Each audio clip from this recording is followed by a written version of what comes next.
سب کا دل کرتا ہے نا اللہ بھی پیار کرے، اور سب کا دل کرتا ہے نا بندے بھی اس سے پیار کریں، کوئی ناراض نہ ہو، کوئی تلخی نہ کرے، کوئی مجھ سے بگڑے نہ. سب کا دل کرتا ہے نا کہ اللہ کی بارگاہ میں بھی سرخروئی ہو اور ذرا مخلوق کے درمیان بھی بہتری ہو. یہ ممکن نہیں ہوتا، یہ مشکل کام ہے کہ دنیا بھی بندہ رکھ لے اور اللہ رسول کی بارگاہ بھی، مشکل کام ہے. لیکن ایک حدیث ہے ابو داؤد شریف میں، دونوں مسئلے حل ہو سکتے ہیں. اللہ بھی راضی ہو سکتا ہے اور بندے بھی پیار کریں گے. وہ حدیث کیا ہے؟ نبی پاک علیہ السلام نے فرمایا دنیاوی معاملات سے بے نیاز ہو جاؤ.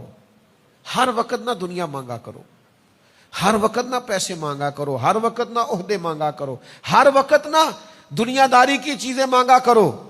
دنیا سے بے نیاز ہو جاؤ، اللہ تم سے محبت کرنے لگ جائے گا.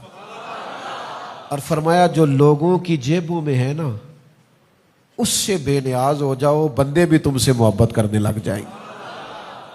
یہ تم کہتے ہو نا فلاں کے پاس بڑا ہے تو مجھے کیوں نہیں دیتا، فلاں کے پاس سرمایہ ہے تو میری بات کیوں نہیں کرتا. فرمایا اس سے بے نیاز ہو جاؤ، لوگوں کے بھی محبوب ہو جاؤ گے. لیکن شرط کیا ہے کہ تھوڑی سی نا لالچ سے بچو، ہرس ہوس سے بچو، تمہارا آپس میں پیار ہو جائے گا.